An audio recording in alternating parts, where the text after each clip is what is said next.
हर हर महादेव सभी को। जय श्री हरि विष्णु। निर्जला एकादशी व्रत हर साल ज्येष्ठ मास के शुक्ल पक्ष की एकादशी को रखा जाता है और जैसा कि इसके नाम से पता चल रहा है, इसमें निर्जला व्रत रखने का विधान है। यह व्रत सबसे कठिन एकादशी में से एक माना जाता है, इसीलिए इसके नियमों का पालन करना बहुत महत्वपूर्ण है ताकि व्रत खंडित ना हो और व्रती को इसका पूरा फल प्राप्त हो सके। निर्जला एकादशी को लेकर इस बार संशय बना हुआ है। दृक पंचांग के अनुसार सामर्थ्य यानी गृहस्थ लोग 6 जून शुक्रवार को यह व्रत रखेंगे और अगले दिन यानी 7 जून को इसका पालन करेंगे, जबकि वैष्णव यानी साधु संन्यासी समाज के लोग 7 जून को व्रत करेंगे और 8 जून को व्रत का पालन करेंगे। निर्जला एकादशी पर व्रत का नियम का पालन करना बहुत ज़रूरी होता है, क्योंकि एकादशी व्रतों में सर्वाधिक महत्वपूर्ण एकादशी होती है। इसे निर्जला एकादशी या भीमासेनी एकादशी भी कहा जाता है। शास्त्रानुसार ऐसी मान्यता है कि केवल निर्जला एकादशी व्रत करने मात्र से वर्ष भर की 24 एकादशियों के व्रतों का पुण्य फल प्राप्त हो जाता है। अतः जो साधक वर्ष की समस्त एकादशियों का व्रत कर पाने में असमर्थ हो, उसे निर्जला एकादशी अवश्य करनी चाहिए। निर्जला यानी यह व्रत बिना जल ग्रहण किए और उपवास रखकर किया जाता है, इसीलिए यह व्रत कठिन तप और साधना के समान महत्व रखता है।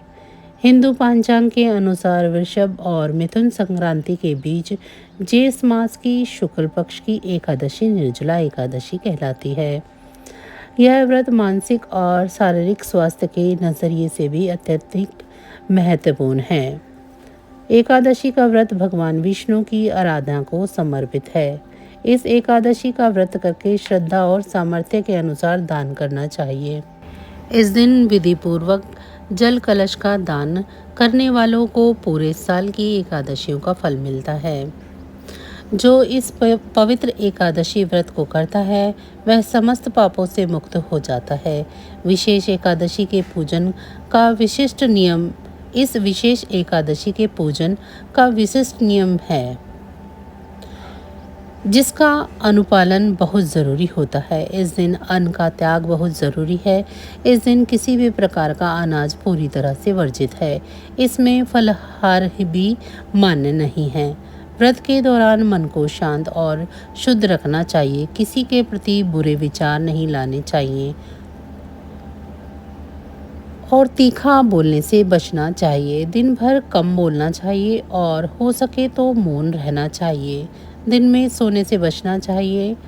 इस व्रत में ब्रह्मचर्य का पालन करना चाहिए और शारीरिक इच्छाओं पर नियंत्रण रखना चाहिए। इस दिन भगवान विष्णु की पूजा अर्चना, भजन कीर्तन और कथा सुननी चाहिए।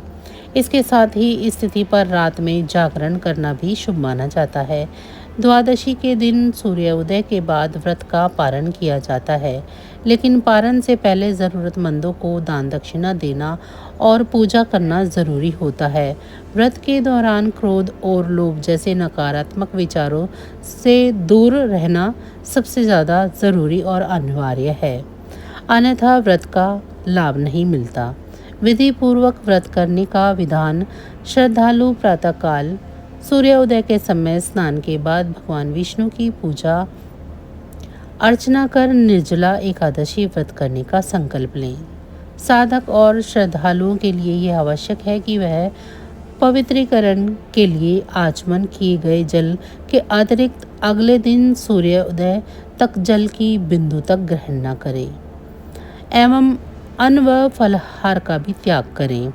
इसके बाद अगले दिन द्वादशी तिथि के स्नान के बाद पुनः विष्णु जी का पूजन करके किसी विप्र को जल से भरा कलश व यथोचित दक्षिणा भेंट करने के बाद ही अन्न जल ग्रहण कर पारण करें।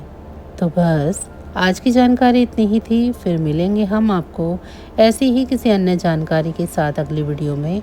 तब तक आप सभी को अगर ये जानकारी अच्छी लगी है तो वीडियो को लाइक करें, चैनल को अभी तक सब्सक्राइब नहीं किया है तो चैनल को सब्सक्राइब कर लें और कमेंट बॉक्स में ज़रूर बताएं कि आप सभी को हमारी ये जानकारियाँ कैसी लग रही हैं।